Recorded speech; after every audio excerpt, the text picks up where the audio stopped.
ce combat. Monsieur l'ambassadeur, je vous disais dans mon bureau que je ne regarde plus les télévisions internationales parce que les images qui sont diffusées sur la Palestine me sont insupportables. Tout le peuple sénégalais, et j'allais dire toute l'Afrique, parce qu'il faut reconnaître que l'Afrique a toujours été au premier plan de ce combat. Aujourd'hui, à ma connaissance, il n'y a que 2 États africains, le Cameroun, je crois, et l'Érythrée, qui n'ont pas reconnu officiellement l'État de Palestine. Tous les autres États ont reconnu l'État de Palestine, ont été parmi les premiers à l'avoir reconnu. Nous sommes ici dans le cadre d'une manifestation de soutien au peuple palestinien, et ce qui semble le plus visible, c'est l'aspect religieux.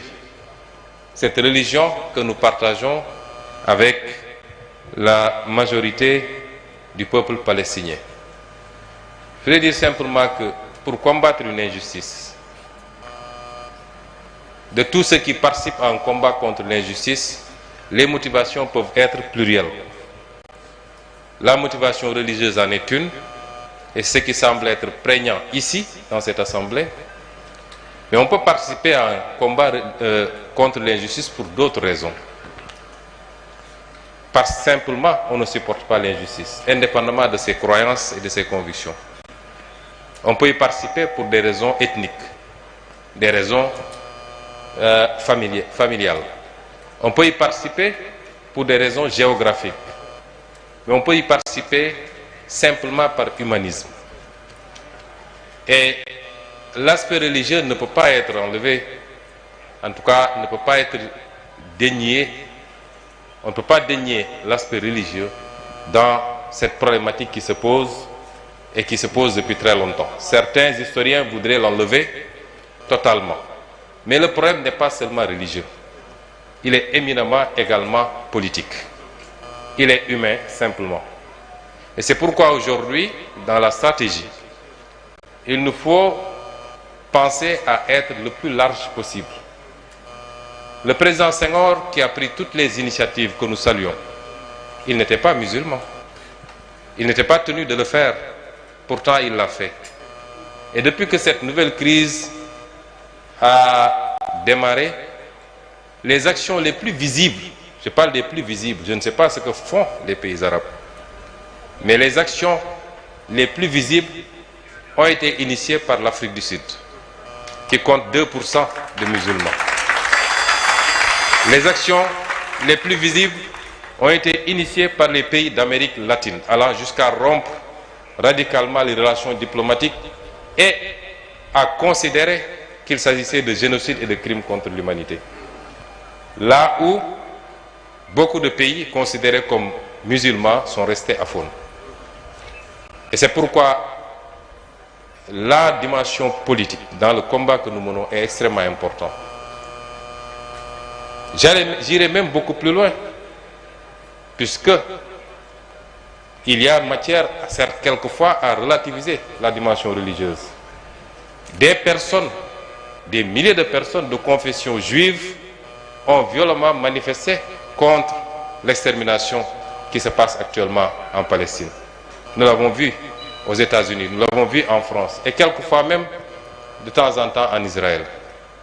Et donc, il faut réunir tous ceux qui se disent non à cette injustice. La motivation des autorités israéliennes n'est pas forcément religieuse. Nous avons un Premier ministre dont le pouvoir aujourd'hui dépend de cette guerre.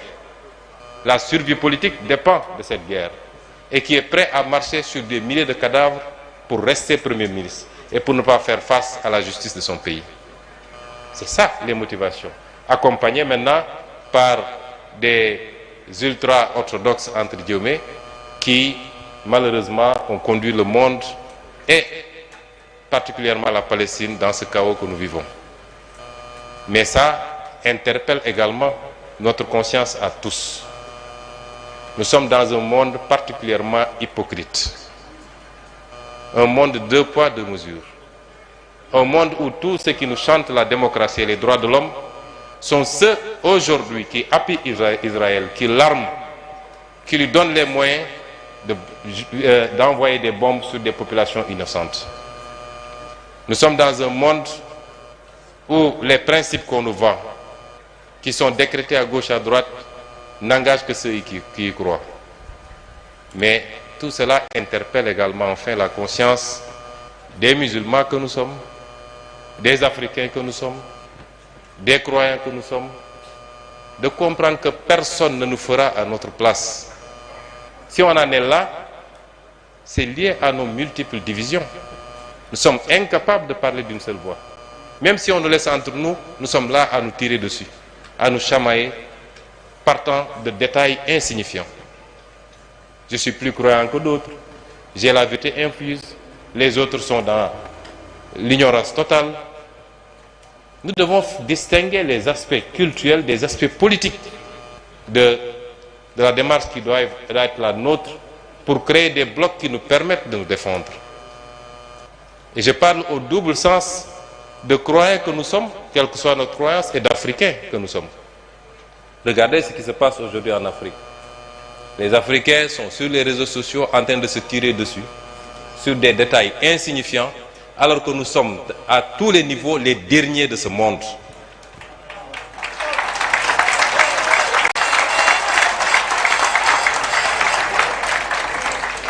Et pour les croyants, c'est la même chose. Et pourtant, pour les musulmans que nous sommes, le Coran nous avait déjà averti des conséquences de la division. Chacun peut avoir sa façon de voir, qu'on soit sunnite, chia ou je ne sais pas, à l'intérieur des sunnites, qu'on soit orthodoxe, soufi ou tout ce qu'on veut dire. Mais politiquement, nous devons transcender ces questions-là si nous voulons compter dans le monde, si nous voulons faire face, si nous voulons exister, en tant que croyants, mais en tant qu'Africains également. Je parle dans les deux directions. Et ce qui arrive aujourd'hui à la Palestine, qui arrive ailleurs, parce qu'ailleurs aussi, il y a des musulmans qui sont martyrisés. Comme il y a dans d'autres zones du monde des personnes qui sont martyrisées parce que simplement elles sont chrétiennes, qui sont attaquées par des bandes armées qui se disent musulmans, qui ne le sont absolument pas parce que le musulman ne se comporte pas comme ça. Mais si l'on veut faire face à toutes ces situations-là, il nous faut transcender nos petites différences. Le monde aujourd'hui fonctionne sur la base de la puissance et des blocs. Pourquoi le monde entier, le monde occidental entier, ne peut aujourd'hui, ne peut pas faire grand-chose face à Vladimir Poutine? Pourquoi? Parce qu'il y a la puissance. Pourquoi on ne le ferait pas par rapport ou vis-à-vis de la Chine? Parce qu'il y a la puissance. Nous ne pouvons pas être ce que nous sommes. Et quand on a les moyens d'aller vers la puissance, quelqu'un a parlé tout à l'heure, a fait la dichotomie entre les palais des pays musulmans et la rue. C'est peut-être vrai, mais il faut relativiser beaucoup de choses. La question qu'on se pose, c'est que les pays musulmans qui ont des moyens, est-ce qu'on ne les a pas trop habitués au luxe maintenant? De sorte que personne ne veut plus perdre ses avantages et personne ne veut plus prendre des risques. La vraie problématique se pose à ce niveau-là. Et c'est pourquoi je réitère toute notre douleur et notre peine face à cette situation que vivent nos frères palestiniens. Nous le dénonçons en tant que croyants, mais nous considérons qu'il faut avoir une approche très politique. Le pape François a dénoncé, a condamné et a réclamé 2 États viables. D'autres convictions religieuses l'ont fait. Il faut aujourd'hui rassembler tous ceux qui dénoncent cette injustice, travailler à une solution politique, qui est une solution d'isolement de l'État d'Israël. Isolement politique. Si la CPI a pu condamner pour crime contre l'humanité le Premier ministre israélien actuel, c'est parce que l'Afrique du Sud a fait ce que nous aurions dû faire tous pays musulmans pour obtenir ce résultat-là. Donc soyons inclusifs dans le combat, ratissons le plus large possible et je pense que nous pourrions atteindre le résultat tant souhaité, qui est d'arrêter cette barbarie humaine, validée, cautionnée par certains pays occidentaux, pas tous.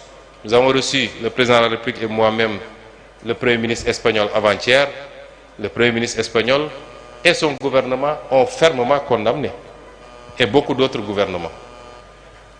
mbokk yi ma tënk ci kàllaama wolof wax rek ni dama fee teew ci turu son excellence le président de la République. tey ci suba bi ma xëyee dama ko ne gis na ñu ne dañuy organiser benn manifestation boo xam ne dañuy jàppale suñuy mbokk Palestine. ma ne ko nag boo ci amul boo ma ko terewul bëgg naa caa dem teewi. mu ne ma farata la sax nga teew fa, farata la nga teew fa, ndax li nga xam ne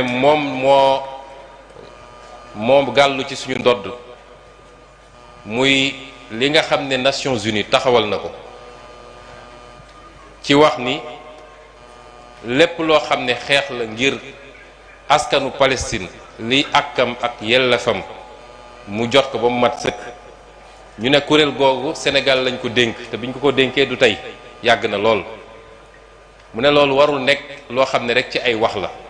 wax naa barki démb bi ma demee Banjul, ñëwaat naa Ndakaaru wax, ba démb bi premier ministre espagnol ñëwee wax na.